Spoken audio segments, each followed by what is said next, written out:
Today's recipe is for a cinnamon roll that's going to be par baked, and then you freeze it until you're ready for it. It's an enriched dough. It's got butter and eggs and potato flakes in there. The brown sugar filling is nice and sweet. It's cinnamony. Now, once you have these in your freezer, you can take out just one or two at a time, and you'll have freshly baked cinnamon rolls in under 10 minutes. I've also got several ideas for you to turn these into specialty cinnamon rolls. Y'all, I cannot wait for you to try this one.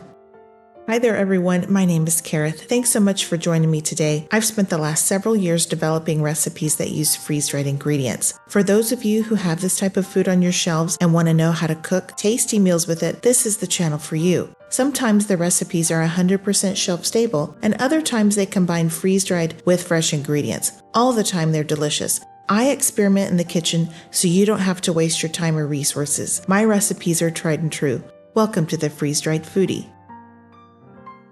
This recipe here is kind of based on a couple of other recipes I already have up on my channel. If y'all will remember, back at around Thanksgiving, I put out a recipe for brown and served potato rolls. That's where I got the idea for this recipe. The dough is a little bit different, but the procedure, the technique is the same. And I will put the full recipe down in the description box below this video. So if you want to try this, all you have to do is look in the description box. All right, first thing you'll want to do is you'll want to have some warm water, but somewhere around 110 degrees. And then to that, you're going to add some sugar and some instant yeast. And that sugar is going to feed the yeast. And what you see me doing right now is I'm blooming the yeast, or I'm making sure it's good. So I just mix up that little water, yeast, and sugar mixture and set it to the side. And then into my KitchenAid mixer, I'm going to be adding some instant potato flakes and some all-purpose flour.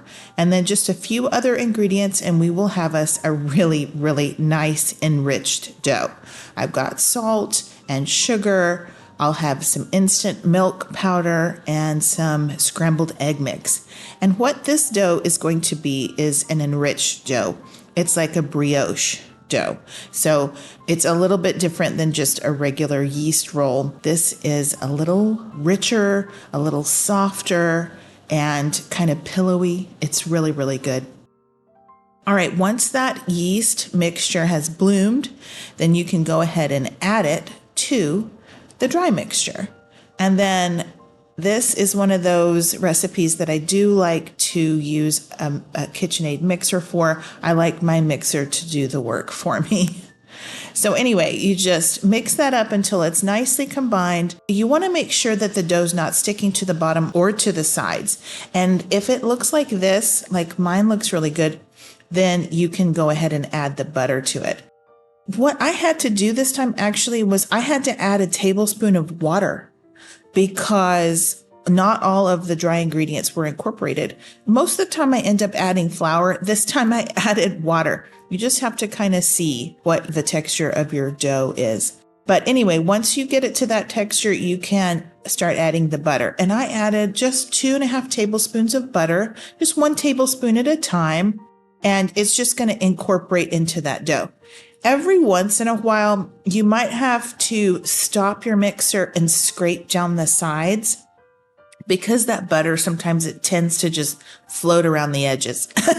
So anyway, yeah, stop it, scrape down the sides, make sure the butter is actually incorporating into the dough.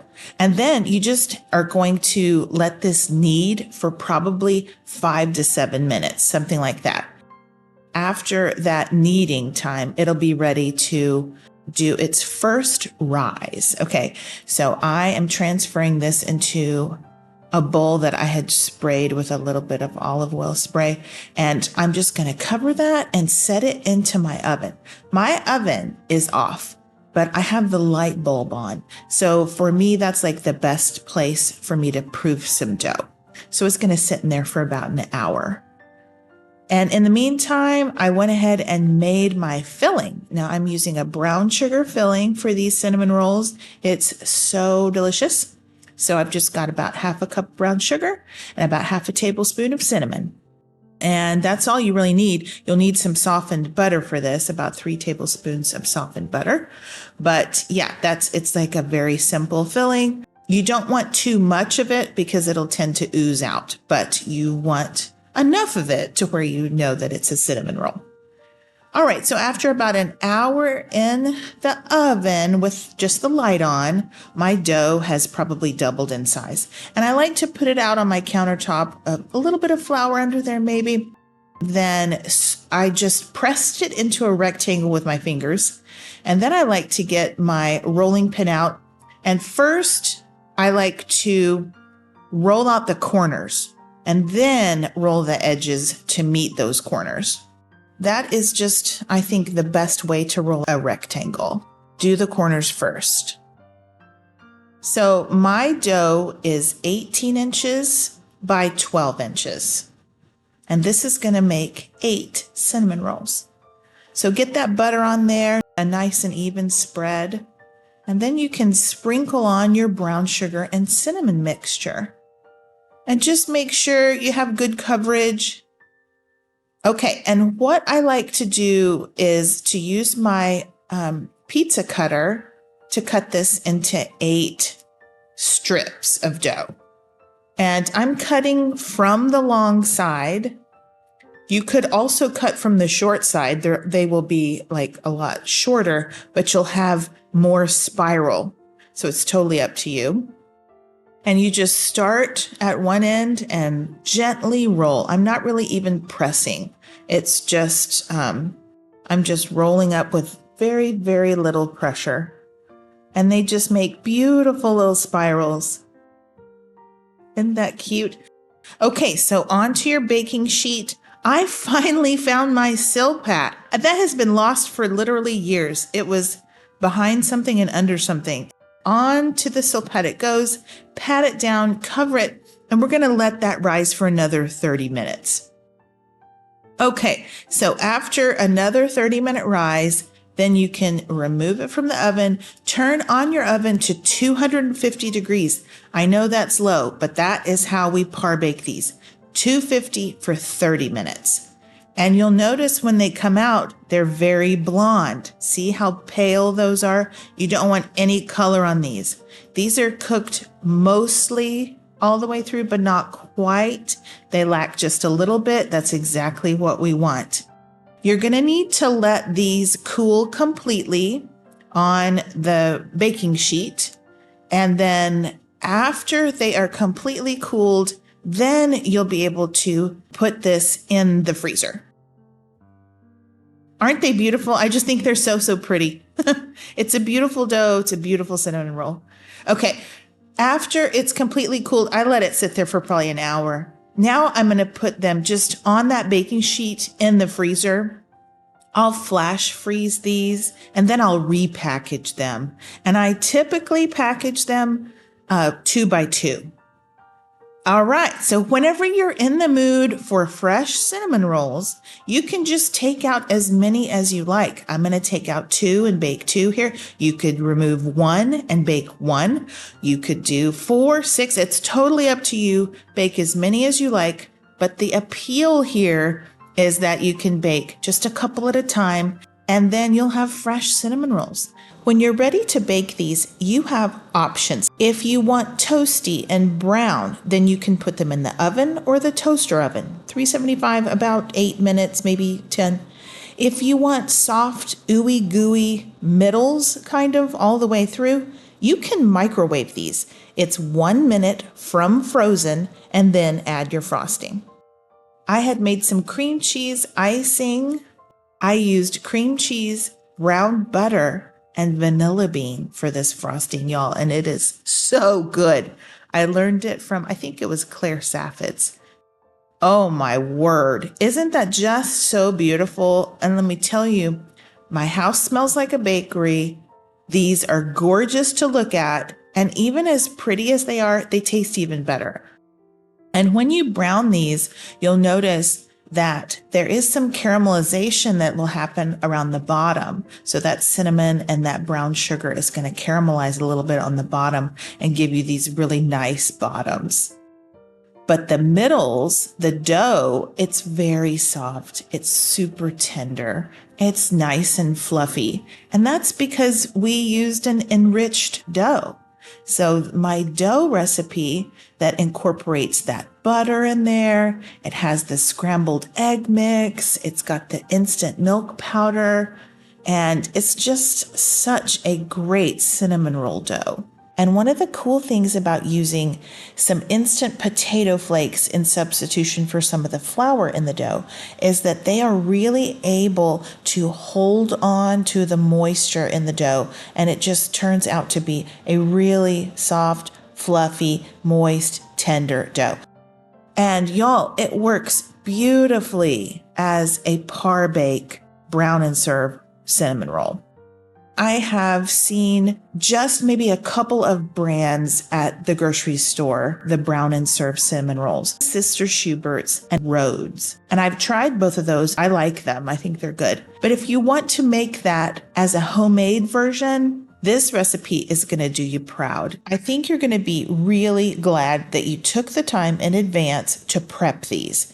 The payoff is huge. Now, it does take a good amount of time to get everything prepped and ready. Not only are you able to control the ingredients that you're putting into these cinnamon rolls, but then you're also able to pull them out one or two at a time and have freshly baked cinnamon rolls whenever you are ready for them. So yeah, it does take a bit of time to prep these, but is it worth it? Absolutely. Definitely worth it. Now, my husband, every once in a while, he will want a cinnamon roll before work, and he doesn't have any time to bake something before he leaves for the office. So he'll just take out one of these from the freezer. He microwaves it just for a minute, and it's perfect for him. My daughter actually prefers it that way. She likes the softer dough. I would suggest if you try this recipe and like it, that you double the recipe and you could have, 16 cinnamon rolls in your freezer. All right, now let me show you some ideas I have for you to turn these into a little bit specialty cinnamon rolls. I toasted some pecans and put it on that cream cheese icing. Those were fantastic. And then that same theme, along with those toasted pecans, add some chocolate chips and some toasted coconut. And now you have something that's going to remind you of a German chocolate cake. You could toast that a little bit and melt those chocolate chips. That would be really good. If you're into something kind of light and you want some fruit, then the lemon blueberry cinnamon roll, it is the way to go. That's my homemade lemon curd. I'll try to link to that recipe below, but the lemon pairs beautifully with the blueberries. I just put some freeze-dried blueberries in the cream cheese frosting and it turned it purple. This one right here is my husband's favorite. It's still a fruit kind of theme. This is an apple streusel cinnamon roll. All I did was I tiny chopped some pink lady apples. You could also use freeze-dried apples. I tossed the apples in the cream cheese frosting, and I added some apple butter to that frosting, a little sprinkling of cinnamon, and I topped it with crumble topping. Please tell me I'm not the only person that keeps pre-baked crumble topping in her freezer, just in case. Y'all should do that. It's so convenient. All right, now this last one is probably my favorite one for this time of year. It's king cake cinnamon rolls. I fell in love with king cake when we lived in Louisiana. And if you've never tried it, this is a very close approximation to actual king cake. King cake has an enriched dough. It's got a cinnamon filling. A lot of times people will put cream cheese in it as well. Well, I've got a cream cheese frosting and then just the purple, green, and yellow sprinkles. Y'all, this is such a wonderful cinnamon roll, and this is actually very similar to a king cake. Well, all right, y'all. Thank you so much for watching. I do appreciate you so much. I appreciate you spending part of your day with me, and I would really appreciate it if you hit the like button and left me a comment below, because that really helps my channel. And if you really want to support my channel, then consider owning my cookbooks. I've written several of them. I've got them in digital format and in print, even on the Kindle now. I will link to all that below. All right, now it's time for your verse of the day. I like to do a Bible verse of the day. Today's verse is from Proverbs chapter 4. I'll start reading at verse 23. Keep your heart with all vigilance, for from it flow the springs of life. Put away from you crooked speech and put devious talk far from you. Let your eyes look directly forward and your gaze be straight before you. I love the wisdom of Proverbs. All right, guys, I pray you have a blessed day, a wonderful week. And until next time, y'all take care and keep thriving.